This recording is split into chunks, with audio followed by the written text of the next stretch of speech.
Sa panahong uso ang YouTube, TikTok, Instagram at marami pang iba. Ang tanong sa ating mga kabataan ay, kaya pa ba nating maging banal?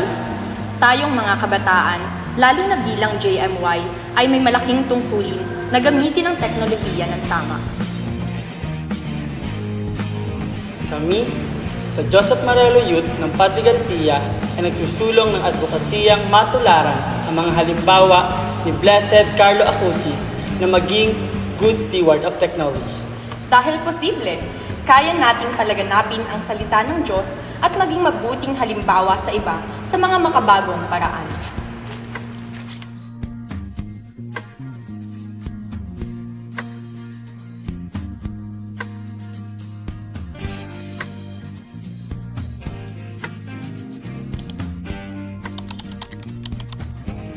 Bilang isang JMY, tungkulin nating ipakilala si Jesus sa kapwa nating kabataan.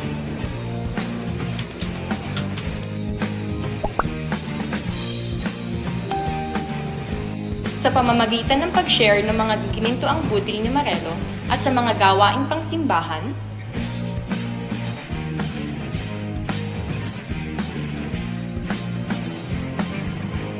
Pakikibahagi sa social media team na ating parokya at pagiging social media steward. hindi malayong maging mga Carlo Acutis tayo ng ating panahon. Ako si Grand Kendrick Sikihor. Ako naman si Lane Franzela Serna, kumakatawag sa Joseph Marelo Youth, Padre Garcia. Kaya naman, don't forget to Share the gospel follow Jesus and subscribe to salvation.